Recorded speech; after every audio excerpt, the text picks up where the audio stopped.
Hi, welcome to another edition of In the Spotlight with Mayor Jeff Mims. And today, another one of my very special guests here in the studio with us is Mr. Willis Bean Davis. How you doing? I'm doing just great. Good to see you again. Good to be back with you. Oh, no, appreciate this. So where did Bean come from? Let me just start off right with that question from the get-go.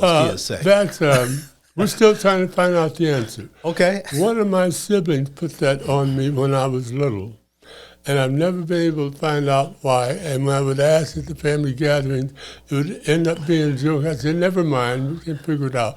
But supposedly, when I came into the world, we had a little puppy, and the puppy's name was Bingo. Okay. And my other brothers and sisters said I was a little thing. They thought everything little and small was a bingo. So they called us both Bingo. But when I got to be a toddler and could leave the yard and go out and play, they told me that when my mama would come to the porch and say, Bingo, time to come home and eat, me and the dog both would start running home, and the dog got embarrassed with the association, so they cut mine short to Bing. That's the only story I've been able to get from my sibling. Oh, that's special. That's special. Well, people use it with so much love. They love and admiration. It's strange you would say that because it stuck all the way through, because when I went into elementary school, there at Washington Elementary School in East Dayton, my teacher sent a note home on the third day saying, Dear Mrs. Davis, your son Willis is not coming to class. And when she would call Willis on the roll, I'd look around and see who Willis was. I never heard that name. I had only heard Bing. So Mama said, no, that's your name. So you got to answer to that. But Bing stuck all the way through. Okay. Elementary, got to high school. When I got to college, I thought it would drop by the wayside, and it stuck through. But it's been there with me from the beginning. Okay, that's special. Of course, I had another friend of mine, Richard Clay Dixon, and I don't know where the Clay came from, so I got to ask him, see what kind of stories he'd have as far as that's concerned. So special. I had a nickname, and no one can still tell me what it, where it came from, and what association I had with it, because it was from my cousins primarily. It's called Pete. And all I could find out was that my uncle gave me that nickname, and it has no relationship to my name of Jeff or anything of that nature that I can figure out. And probably it wasn't until after I graduated from high school that they started calling me Jeff. Wow. And it went so long that when I hear them say Jeff, it's strange. Okay, because they called me Pete so long. Wow. Yeah. I didn't realize that. Yeah. So we're here today. Talk about anything and everything that you've been involved with. I know some years ago, I think when I was first on the city commission, we did a story talking about the interview with you and James Pate, and we were talking about so many great things. Being an artist myself, it's always an honor to touch just the hem of your clothes or whatever the case may be. Same thing with being in that space with both you and James Pate, looking at so much artistic richness that you have provided here in the city of Dayton. And I haven't seen him probably maybe about 3 or 4 weeks maybe. I see him from time to time. And he's doing great. As a matter of fact, this past Friday, we were fortunate enough, he and I, to have a 2-person show in the Western Gallery in the Arnold Center in Cincinnati that just opened, that will be there for about a month. And in that show, he is highlighted with some exceptional work, as you know, from when he first came to Dayton there at Central State. He's one of the most gifted African-American artists working in America today. Okay. And we're just fortunate to have him around because he could be in any city and doing well. So he's doing good. I'm very proud of him and Dwayne and Morris and DeGroat. And we're fortunate, as you know, to be blessed with a lot of great artists and many disciplines. Right. Music, dance, drama, creative writing. Dayton is the place. Yeah, Dayton is so rich with that. Yeah. And I recall as a time when I was a teacher and having one of my star pupils, your place when you were head of the art department at Central State University. And that was a blessing for so many of those young people to have the opportunity to be taught by you. Oh, well, thank you. But I don't get a chance very often to thank you, because when we built that program at Central State, we could not have done it without some outstanding feeders, and you were one of the feeders. Some of your students that you would bring or send to Central State helped us to build a great program. And matter of fact, I just heard from one that you brought, and that is doing exceptionally well in Atlanta, Georgia. Randy? Randy Harris. Randy is doing great. And he just sent me a copy of a new painting that he did. He wanted me to see. Okay. That beside the great tattooing, well, he's the number one tattooist in the area. But he also has gone back to his painting thanks to you. Oh, he was a great young man. He's also a terrific runner on the track team at Belmont as well. Yeah. So great in that 400 meters that we had. But well, I tell you, you brought and sent us some outstanding artists, and he was one of the special ones, and he still remembers what you did with and for him. Oh. And I'm most appreciative, because I knew with you and some of the other art teacher friends that I knew that we would be able to build something at Central because of the feeders that would come from the various public schools. No, well, I'm humbled by that. Yeah, I know my cat, we talk about him all the time, Oscar Pittman. Because he had both of us in terms of, so he is always really appreciative of the work that we've done with him in terms of putting him in that space. And now it seems like he's a photographer. He loves taking selfies and then putting everything on Facebook. But a philosopher as well, unofficial philosopher. I hear you. But he has fun doing what he's doing. Artists can be that. Artists looking, but it's been unique and special, and I have appreciated the support that you and this city has given me as a developing artist, and so it's been a joy to be able to give back by helping some of the others and seeing them blossom. We're blessed here in the Miami Valley with an exceptional creative atmosphere. Yeah, I remember having a conversation when I was at Belmont High School as a teacher. I think it was sort of after school. We were talking to two of the young ladies, and you start talking about individuals who are involved in different activities and skill sets. Thelma and what's the other one? Williams, not Thelma Williams. We had Thelma and Williams, and both of them great ladies who were DC. Yeah. And Sherry? And Sherry, that's right. Wow. Yeah. Sherry Williams and Thelma. Can't think of Thelma's last name right now. I remember that. Yeah. And so we were at the class talking about arts. I think we were doing some stuff in ceramics class, and you would stop by the school as you would do it every now and then and just do some work with kids. And they so appreciated you taking time out of your day to come out and work with them and talk with them. And so we both talked about the aspect that they were so heavily involved with DC that they, although I tried to talk them into running track, because they were great athletes as well. Right, they were great athletes. You're right.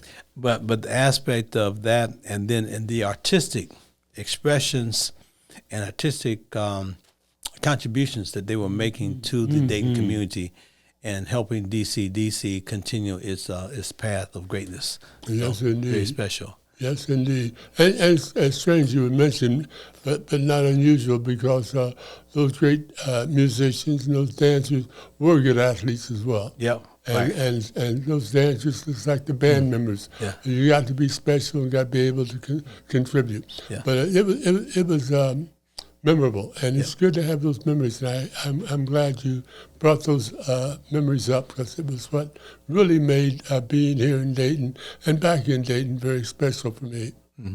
Well, you got some athletic, pedigree in you as well.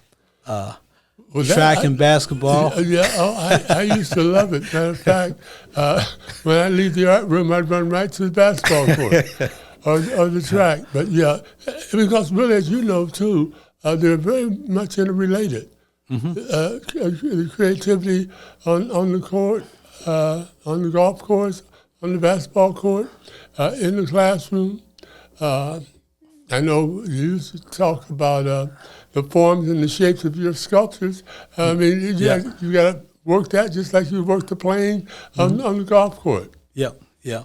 And I know talking to James Pate, and I'm supposed to do a show at his place as well, because I still got some of the work that I've done somewhere in the house, in the basement, maybe my daughter's house, someplace here and there. So put some things together and do a little show at his place as well. Oh, that's good.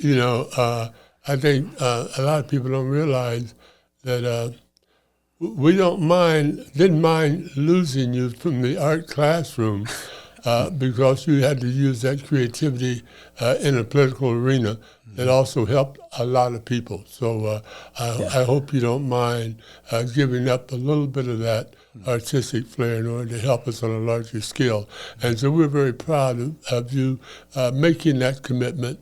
Many of us would not have had that capability of doing both, worked in the political arena and the artistic arena too, but you did, and you made good use of it, and we're pleased with what you've contributed. Okay. Oh, thank you so much. Thank you so much.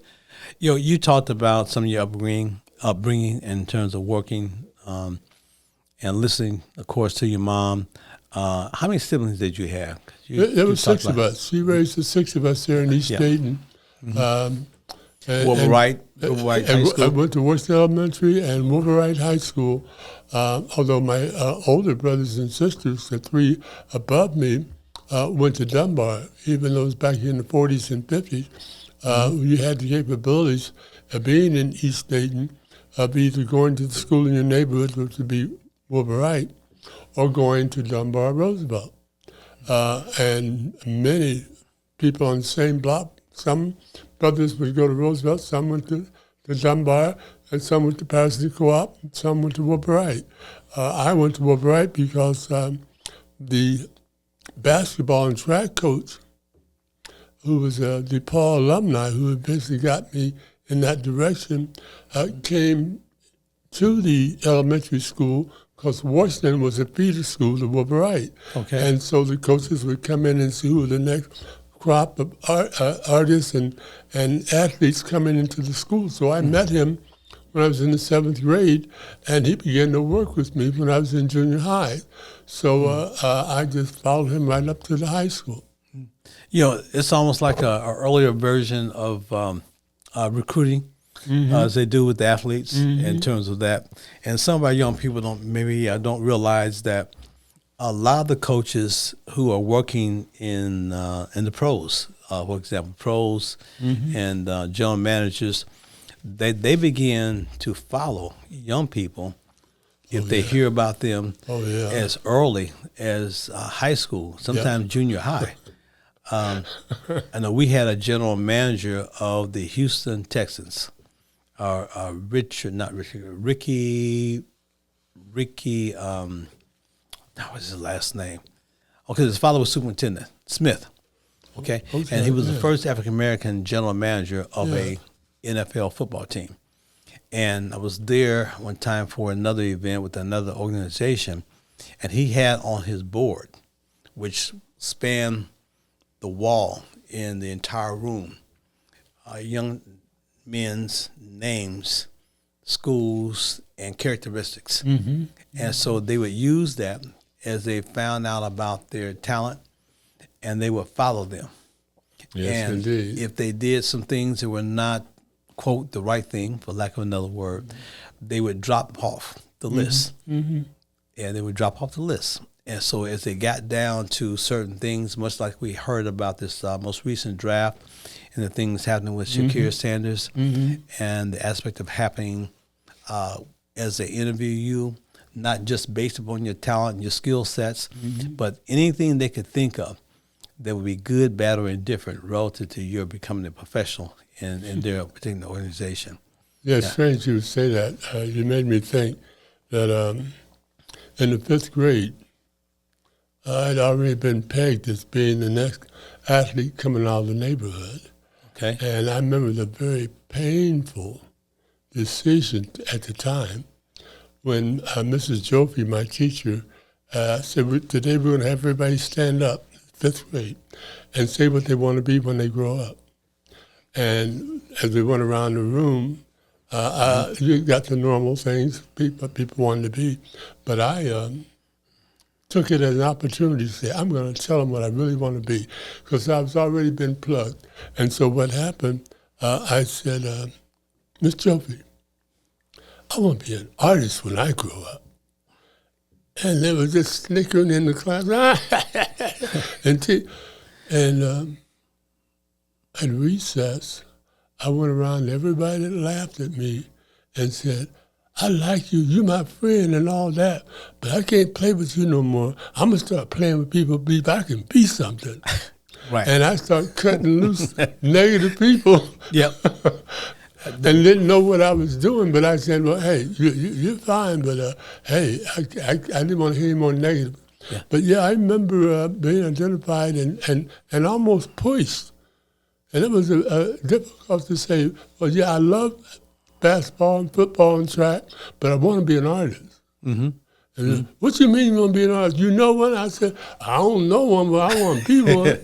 Oh, you can't be, and you always pretending like you're an artist or something.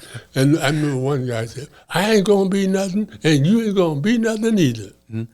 Well, that is so sad in so many cases as we learn. Yeah. And unfortunately, as we find more and more of our young people sometimes not doing some things that allow them to chase their dreams, because they have and being convinced that they're surrounded by the wrong type of people. Yeah, exactly. In terms of those spaces. Exactly. Yeah. I know it's a janitor at McCall's Corporation, way back in the day when I came out of the service. Mm-hmm. And I mentioned to the young man that I was going to go, one of my buddies, that I was going to go to Central State, to college. And he kept on telling me how costly it was, and trying to deflate my desire to want to go to college, and I didn't know that some of the kind of things were going to happen relative to using the GI Bill and different other type of scholarships that I was going to be able to go and have little expense, if you will, just by virtue of going to that university. But again, as we try to work more and more with showing the examples of great people, I know, and we'll talk about this in a few moments about the committee working on the Paul Laurence Dunbar statue at our library, because I'd like for you to share the information with the community as a whole. But the aspect of how we get more and more of our young people to understand that they do have value. Yeah. They have tremendous amounts of skills, God-given skills that they sometimes are not even aware of. Exactly. Unless they get into the right organization, the right company, the right group, or especially hanging with the right type of young people involved in their spaces. Because the peer pressure carries more weight than the adults. Yeah. Carries more that's weight been one than of mom the and things dad. that you've helped us to do as mayor, Jeff, is that you helped us to realize that to be as positive and nurturing as we can for our young people and helping them to see their potential and nurturing that. And that's been one of the main factors. That's what we did in the classroom when we look over the shoulders and see them drawing and sketching and helping them create form and shape and learn about the technical aspects of color and composition, and nurturing that and giving them those tools to work with. But you're exactly right. And the more positive we can be, the more nurturing we can be, the more we're going to be able to save all these youth. Because I've heard you say also that, I've heard you say many times that children and youth are 20% of the population and 100% of the future. Yep. Yeah, most definitely. I've heard you say that often. Just remind us, this is our future. Yeah, so much so. So the images, Paul Laurence Dunbar. So let's talk about that. I know you, Judge Rice, Tom Maltby, Janelle Ross. We're excited. It's in the works right now. Michael Riddiger's mother's involved in that process. A wonderful committee of people came together a couple of years ago to make reality of celebrating Dunbar in a positive way. So we have working right at this moment into the final stages of creating a life-size bronze sculpture of Paul Laurence Dunbar that will be at the entranceway of the Metro Library on Abbey, created by this internationally known sculptor out of Louisville, Kentucky, Ed Hamilton. And so we've been raising funds, and this community has been contributing. Yep. And right now, the artist is in the final stages of creating that piece in bronze in clay that we taken to the foundry and cast.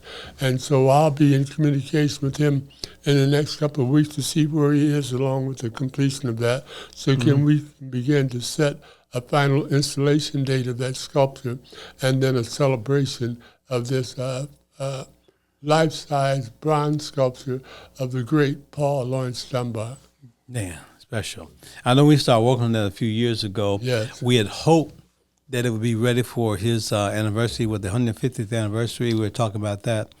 And, challenges, money, other type of situations. Talk about that for a bit. Well, luckily, the community has responded, and we've been able to generate the funds to create it, and also to have it put in its final process and transport it here from Louisville. What we're at right now is without pushing the artist and making him work faster than the work demands. And as you know, making a sculpture, it has a life of its own. Right. And so he's in the final stages, but we're just sort of waiting for him to let us know when we can anticipate it being completed, so we can plan the proper celebration.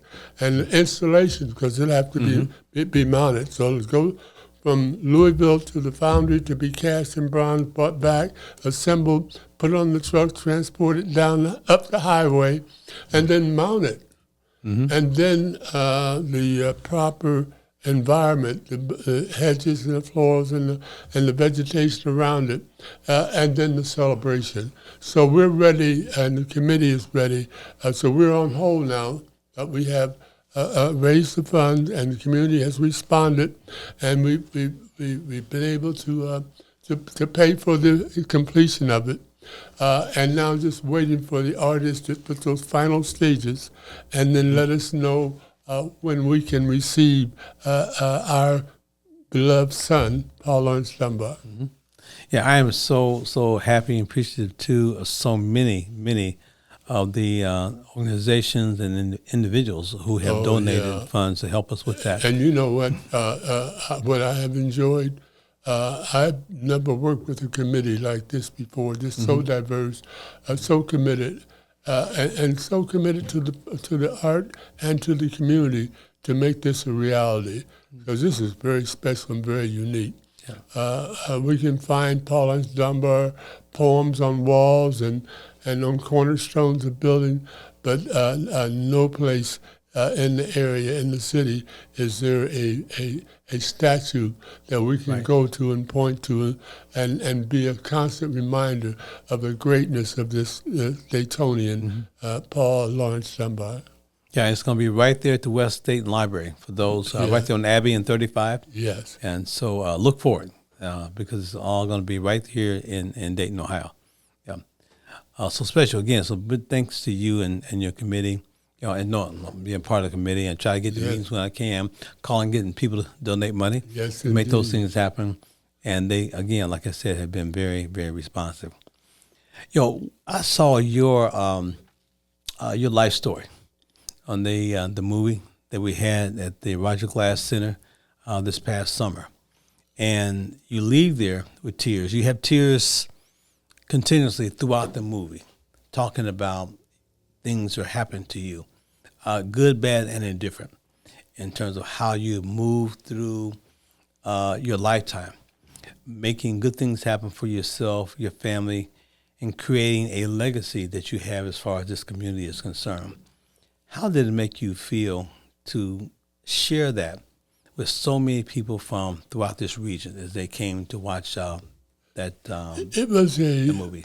Surreal feeling, because never in my life would have ever thought to see something like that being put together to reflect so much of what positive has happened to me and for me. It was unreal, and I'm still amazed by the support that the community has done. I've said many times that I've been blessed with many blessings, and when I say that, two of those blessings as being born black and growing up in East Dayton. But growing up in East Dayton and receiving the support that I received in my development gave me a kind of understanding and appreciation for my community and my adopted hometown of Dayton, Ohio, coming from Greer, South Carolina, at about 36 pounds as a baby, and to hear. It moved me because I've tried to live as good as I could, but mainly I wanted to give back a little of what I've been given. I've been helped every step of the way. Every step of the way, from Jack DeVelvis when I was 4, showing me how to shoot a basketball and pass the baton on the track, to right on through elementary, through high school. And then when I came back and wanted to be an artist and a teacher, this community supported me as an athlete, supported me as an artist, and as a community activist. And it just overwhelmed me and let me know how good people can be. Right. So much so. Yeah. Time has flown. Okay, it flies by really quickly. And before we leave, though, I do want to ask a question, because we talk about this. You talk about this. One of the sayings from your mother to you is always walk with dust on your feet, dust on your shoes. Yeah. Just talk about that for a bit. But you know what? We get ready to close. That was important because the first part that she always said I understood, reach high and reach back. She wanted us to, even though we were poor, half the time on welfare, she said, I still wanted us to reach for as much as we can do, but always reach back and help somebody else. She gave us the feeling that, well, you're nowhere if you can't somehow help somebody else achieve. But she also said, and always walk with dust on your shoes. And I didn't understand that. I said one little old wives' tale, but as I got older, I understood what she meant. And what she meant, she said, you might have a chance to travel the world. You might have a chance to sit with kings and queens. You may dine with nobility, but keep your feet on the ground. Stay humble. Be able to walk with your fellow man. Don't walk around with your nose in the air, or you'll drown when it rains. Just be you, and know that something's working through you. It ain't even about you. You've been given some gifts that aren't gifts unless you share them. Oh, that's special. Yeah. That is so special. And this is a lady with a 4th grade education. Yeah. Yeah. I know that I tell people, both my mother and father who had 5th grade education would always say, treat other people the way you want to be treated, and a little bit better. Yeah.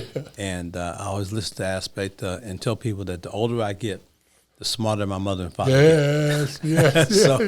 So it's a blessing out there. Yeah. So we have to come back and do this again, because I'm sure we got so much that we need to talk about. I know your son, I had him in the battalion some decades ago, and it's always special. And again, you just do such a great job of being a major part of West Dayton. Down on 3rd Street. And I'm going to say to my guest right now, we got to go. Okay. All right? Yeah. So thank you so much, and welcome to another edition of In the Spotlight with Mayor Jeff Mims. And my special guest, Mr. Willis Bing Davis. Thank you. Not bingo, but Bing Davis. Yeah. Okay, thank you so much. Appreciate you. My pleasure.